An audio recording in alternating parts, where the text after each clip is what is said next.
বিজেপির আজকে একটি পথসভা ছিল, পরিবর্তন সভা। বিপ্লব দেব, আমাদের বিজেপি পার্টির এক্স সিএম ত্রিপুরা, তিনি বক্তব্য রাখছিলেন। সেই সময় তৃণমূলের কিছু দুষ্কৃতী তারা এসে আমাদের বিজেপি কর্মীদেরকে মারধর করে এবং তারপরে আমাদের সভাটাকে বন্ধ করে দেয়, দিয়ে আগুন ধরে।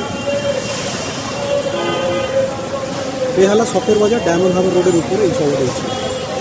আপনারা দেখতে পাচ্ছেন এখানে নিজস্ব লোক রয়েছে এবং পুলিশ থাকা সত্ত্বেও আজকের এই ঘটনাটা ঘটল পুলিশের সামনে।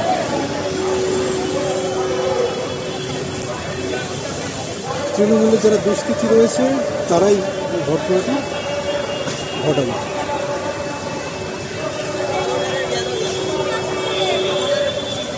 বেহালা শখের বাজার মোড় ঘটনাটি ঘটেছে। এখনো পর্যন্ত কোনো ফায়ার ব্রিগেড নেই, কিছু নেই।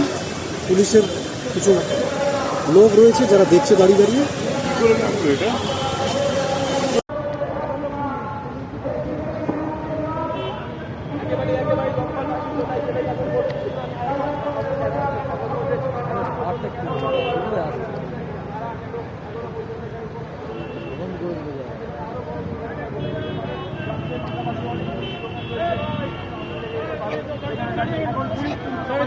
দাদা